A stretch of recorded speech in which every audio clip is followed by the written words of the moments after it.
Queridos hermanos, amigos, que Dios les bendiga. Es un gusto de saludarles y oramos para que la gracia y la paz del Señor Jesús sea con cada uno de ustedes, especialmente cuando vamos a leer las Escrituras y también vamos a buscar de qué forma su palabra, la palabra del Señor, nos edifique, nos instruya y nos guíe en el conocimiento de nuestro Dios.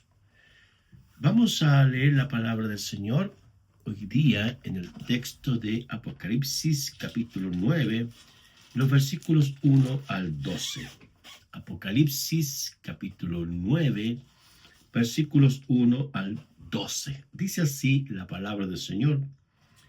El quinto ángel tocó la trompeta y vi una estrella que cayó del cielo a la tierra, y se le dio la llave del pozo del abismo.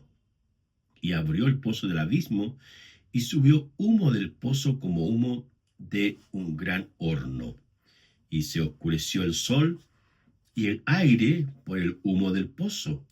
Y del humo salieron langostas sobre la tierra, y se les dio poder como poder de escorpiones de la tierra. Y se les mandó que no dañasen a la hierba de la tierra, ni a cosa verde alguna, ni a ningún árbol, sino solamente a los hombres que no tuviesen el sello de Dios en sus frentes. Y le fue dado que no matasen, sino que atormentasen 5 meses, y su tormento era como tormento de escorpión cuando hiere al hombre. El pasaje continúa y finalmente termina diciendo: y tienen por rey sobre ellos al ángel del abismo, cuyo nombre en hebreo es Abadón y en griego Apolión. El primer ay pasó, y aquí vienen días o 2 ayes después de estos. El tema que vamos a comentar en el día de hoy es el pozo del abismo, el pozo del abismo. Decir que este es un tema muy importante dentro de lo que es la teología de las Sagradas Escrituras. El Espíritu Santo de Dios guió a los autores canónicos para que estos escribieran, para que esto entregaran luz, para que entregaran claridad acerca del mundo espiritual de la oscuridad o de las tinieblas, que es presidido por Satanás y miles de millones. Los apóstoles, especialmente el apóstol Pablo, Pedro y Juan, más bien Pablo, él habla de que el creyente tiene una lucha espiritual contra los gobernadores de las tinieblas, con potestades malignas, con príncipes de oscuridad. Y también el apóstol Pedro menciona acerca de este mundo de las tinieblas. Ahora, cada creyente debe tener un conocimiento correcto, sobrio, prudente de este mundo diabólico, para poder identificar qué acciones son humanas, qué acciones son del Señor y qué acciones son del mundo de las tinieblas. Veamos un poco más acerca de lo que sería el pozo del abismo. Algunos comentaristas nos dicen que este sería un sitio o un lugar donde se menciona en varias ocasiones en las Sagradas Escrituras. Es un lugar simbólico y también literal, asociado al caos, la oscuridad y el confinamiento de las fuerzas del mal, particularmente los demonios y la Trinidad satánica. Cuando nos referimos a la Trinidad satánica, nos referimos al diablo, al falso profeta, que será un líder religioso que intentará engañar al mundo entero, proponiendo que la única religión válida para la salvación de los hombres será esa religión. El anticristo será un líder político que engañará con artimañas de las tinieblas, proponiendo un plan mundial para que a través de él todos puedan honrar al mismo Satanás. Un poco más adelante en las Escrituras nos hablan de que este lugar del abismo es un lugar donde Satanás finalmente será puesto allí por toda la eternidad. Es como decir que el ángel del abismo en Apocalipsis tiene una función simbólica y se asocia, al poder mismo de Satanás con los demonios. Y es descrito en la revelación apocalíptica como el lugar definitivo donde serán atormentados Satanás, los demonios, los gobernadores de las tinieblas, el anticristo, el falso profeta y todos aquellos que no hayan querido arrepentirse ni se quisieron volver al Señor, sino que siguieron adorando a los demonios, los ídolos, en sus hechicerías, en sus adulterios, sus robos y sus mentiras. Por eso, la palabra del Señor es muy clara en este sentido, en invitar, en llamar a toda la gente al arrepentimiento, porque de lo contrario se perderán por toda la eternidad. Entonces, el pozo del abismo, en este capítulo de Apocalipsis, capítulo 9, como dije, los versículos 1 al 12, hay ciertas acciones que el apóstol Juan describe y que hacen los demonios en las personas. En primer lugar, dice que tienen un poder delegado por parte de Dios. En el versículo 3 se menciona que tienen un poder delegado. Leemos, dice así el pasaje: y del humo salieron langostas sobre la tierra y se les dio poder, como tienen poder los escorpiones de la tierra. Ahí indica que estos demonios, estos seres de las tinieblas, tienen un poder que ha sido delegado, y la palabra griega que se menciona acá es exousia. Ahora, hay dos ejemplos en el Nuevo Testamento donde los autores bíblicos, especialmente el evangelista Marcos y también el apóstol Mateo, mencionan sobre cómo los demonios pueden dominar y darle un poder extraordinario a las personas que están poseídas por los demonios. Marcos capítulo 5, 1 al 20, habla de el joven gadareno, el endemoniado gadareno, y se dice que lo ataron con grilletes y nadie podía controlarlo. Fue el Señor Jesucristo, con su poder, que él tiene más poder que los demonios, que lo liberó, de tal forma que este hombre recobró el juicio y finalmente quiso seguir a Jesús. El segundo caso que se menciona del poder de los demonios en las personas está ahí en Mateo 17, 14 al 18, donde el demonio poseyó, dominó, controló a esta persona de tal forma que este individuo padecía mucho, haciéndole e induciéndole a quitarse la vida. Fue así que este padre trae a ese muchacho delante del Señor, y el mismo Señor Jesús reprende al demonio, y esa persona fue libre por el poder de Jesucristo. En segundo lugar, lo que hacen los demonios en las personas es producen un daño.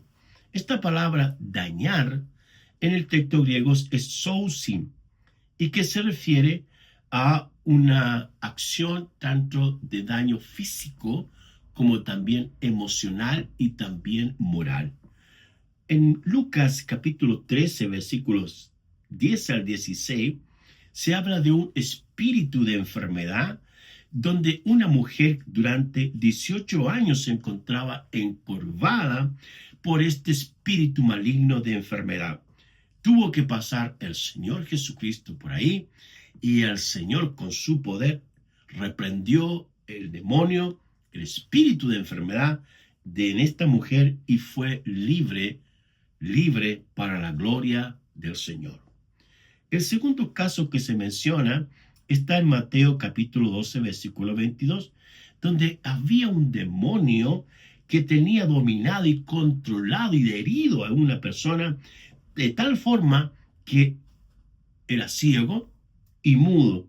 Tan fue así el caso de que el Señor Jesús, cuando se acercó a esta persona, reprendió la enfermedad y el demonio salió de tal forma que este hombre habló y vio. Mis queridos amigos, esto es algo real que ocurre en algunas circunstancias donde hay enfermedades que no son causadas por la vía física o biológica o fisiológica, sino que son causadas por demonios.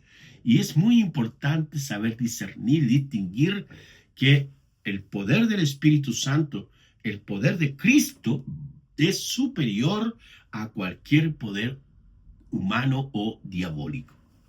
En tercer lugar, los demonios atormentan a las personas. Esta palabra atormentar o el vocablo atormentar en el texto griego es basani.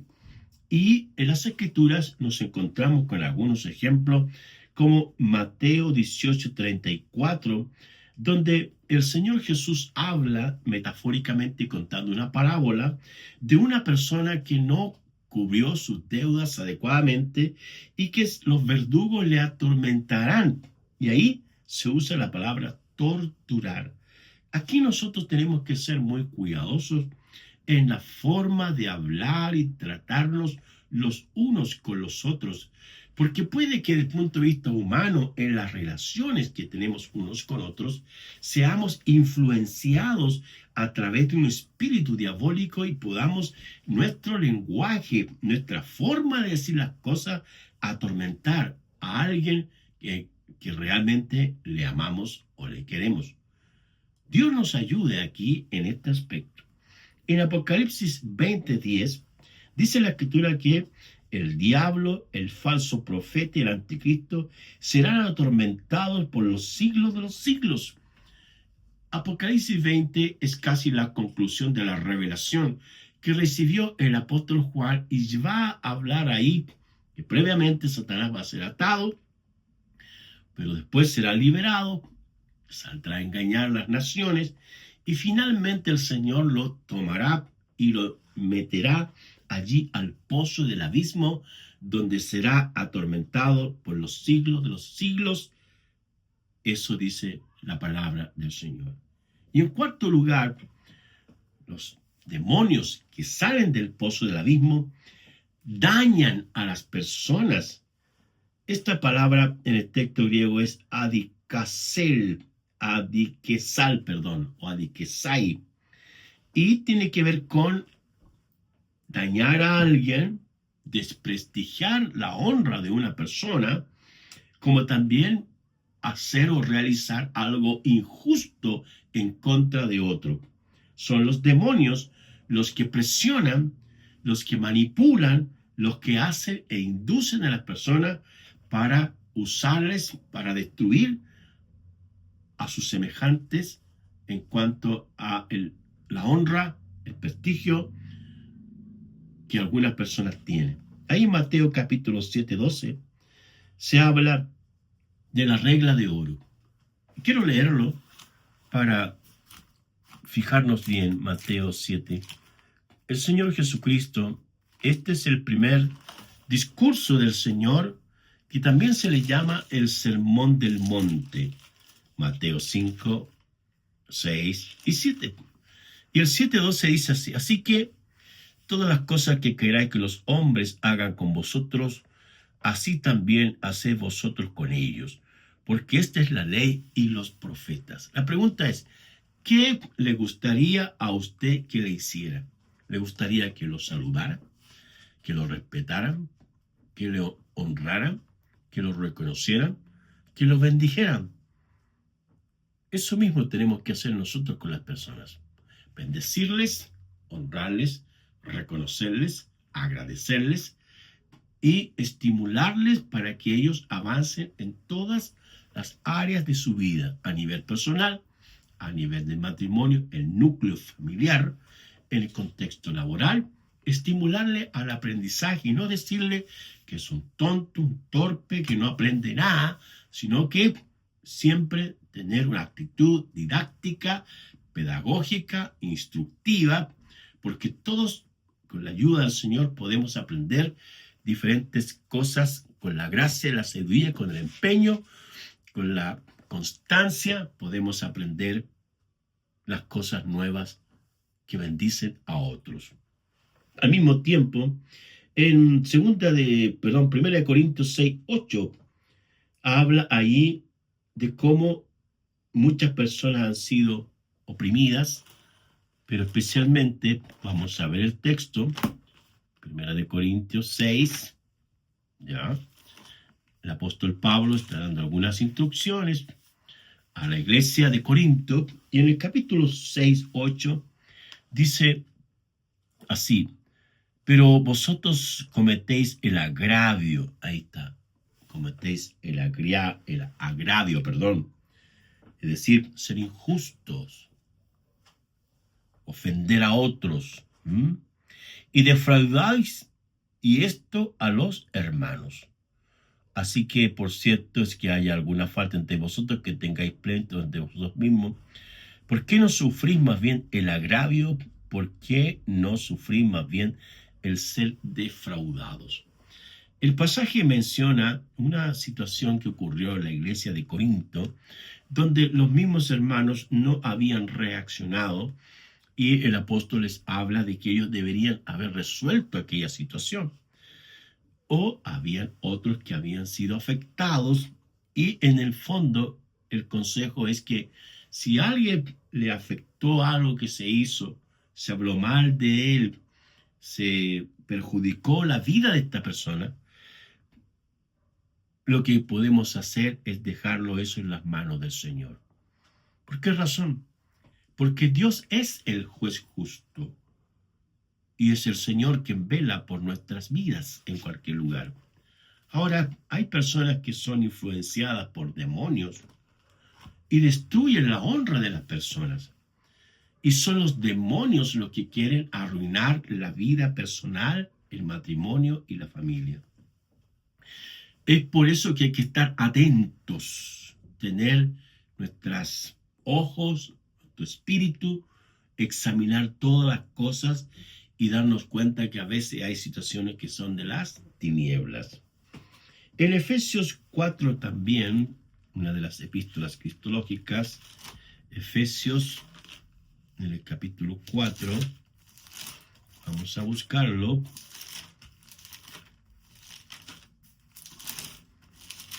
Estamos llegando, muy bien. Efesios 4:31 dice así: quítense de vosotros toda amargura, enojo, ira, gritería y maledicencia y toda malicia. Obviamente que hay que distinguir lo que son las obras de la carne y quiénes son las obras de los demonios. Y en este sentido, hay algunos comentaristas que dicen que los demonios se alimentan con la carne o con las obras de la carne de los creyentes.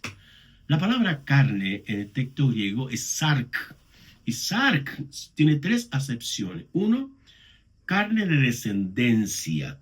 Todos nosotros tenemos una descendencia, y en este sentido tenemos que apreciar, honrar a nuestra descendencia. Segundo, carne del cuerpo. Este cuerpo es de carne. Tenemos que cuidar el cuerpo, el templo del Espíritu Santo. Y en tercer lugar se refiere a carne de pecado. Es ahí donde tenemos que poner ojo en andar en el Espíritu Santo de Dios y no satisfacer los deseos de la carne. Entonces, el creyente, el Hijo de Dios, es llamado a vivir en santidad. Pero a veces son los demonios que enredan a las personas, las aprisionan, les causan daño, inducen mentiras, inducen inmoralidades, acciones para destruir el cuerpo, como los vicios. ¿Cuánta gente hay que se le ha dicho en forma constante, sistemática y permanente que el fumar es dañino para el cuerpo? Entonces, es Satanás en el fondo que quiere destruir el cuerpo del creyente, porque el cuerpo del creyente o de las personas puede ser potencialmente el cuerpo o la morada del Espíritu Santo de Dios. Entonces, debemos tener mucho cuidado, mucha precaución y saber cómo los demonios pueden perjudicar, destruir, dañar a las personas. Como hijos del Señor, tenemos la gracia del Señor. Es bueno conocer las Escrituras y darnos cuenta para poder discernir las cosas que son del Señor, las cosas que son humanas y las cosas que son de las tinieblas. Por eso la palabra del Señor dice, y no participe de las obras de las tinieblas, sino más bien reprenderlas. ¿Y cuáles son las que menciona el apóstol Pablo?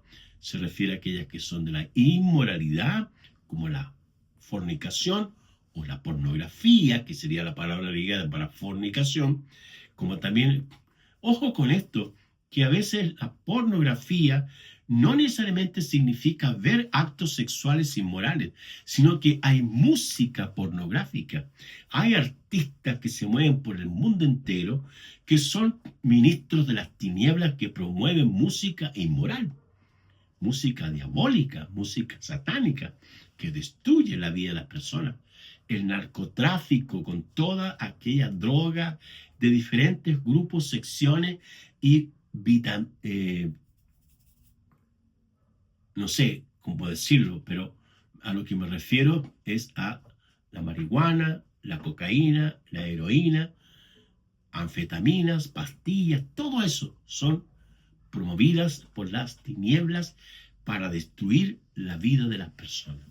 Dios nos ayude a vivir la vida cristiana con fe, con esperanza y no satisfacer y no involucrarnos ni participar en aquellas acciones que son diabólicas y que perjudican nuestra vida, el matrimonio, la familia, la iglesia y la sociedad.